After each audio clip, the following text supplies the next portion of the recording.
The next important topic is difference between distance and displacement. It's a very important topic. Distance. First definition. पहला point हमारा आएगा definition. Actual length covered by any object is called distance. और displacement की definition क्या है? Shortest distance between initial and final position is called displacement. Second, it depends on nature of path and it does not depends on the nature of path. It means ये क्या है? अगर मैं आपसे बात करूं कि मैं बोलूं कि अगर आपको यहाँ से यहाँ जाना है और फिर तो आप किस तरीके से जा सकते हैं? आप कैसे जा सकते हैं?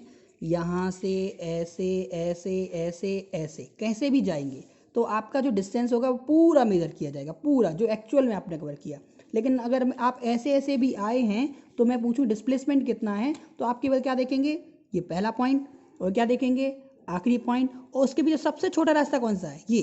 तो आप क्या देखेंगे? केवल ये. तो इसको किससे मतलब नहीं है, इसको पाथ से आप कैसे आए, रास्ता क्या आया, उससे कुछ मतलब नहीं है. किसको मतलब नहीं है? डिस्प्लेसमेंट को. लेकिन डिस्टेंस क्या है? Actual length covered by the object, मतलब कि उसको पाथ से मतलब है. तो distance depends on nature of the path while displacement does not depend on the nature of path. Now it is always and always positive. Distance की जो value होती है वो हमेशा और हमेशा क्या होती है? पॉजिटिव होती है. But displacement can be positive as well as can be negative. ये एग्जांपल हम आपको बाद में समझाएंगे कि नेगेटिव कैसे हो सकती है, बट अभी आप इसको देखिए या आपको इसी में हम बता देते हैं.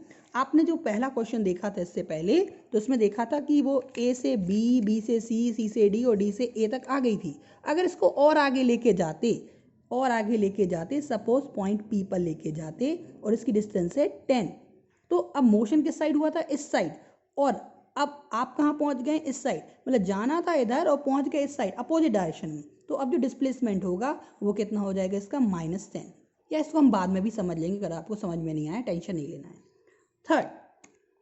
Fourth, distance of moving object can not be zero while displacement can B zero. देखो हमने देखा था डिस्प्लेसमेंट कैन बी जीरो और डिस्टेंस कभी भी जीरो नहीं होती.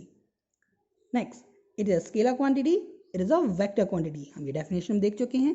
एक और, the magnitude of distance is always greater और इक्वल टू डिस्प्लेसमेंट और the magnitude of displacement is always smaller और इक्वल टू डिस्टेंस. ये देखिए हर एक पॉइंट पर ये डिस्टेंस की वैल्यू या तो इसके इक्वल है या इससे बड़ी है. देखिए equal equal equal, greater greater greater.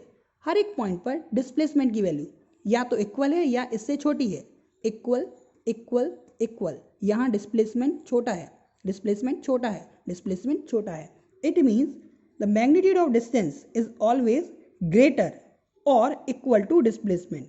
मतलब कि डिस्टेंस की वैल्यू डिस्प्लेसमेंट की वैल्यू से या तो इक्वल होगी या बड़ी होगी. यहाँ डिस्टेंस की वैल्यू डिस्प्लेसमेंट की वैल्यू डिस्टेंस की वैल्यू से या छोटी होगी या बराबर होगी.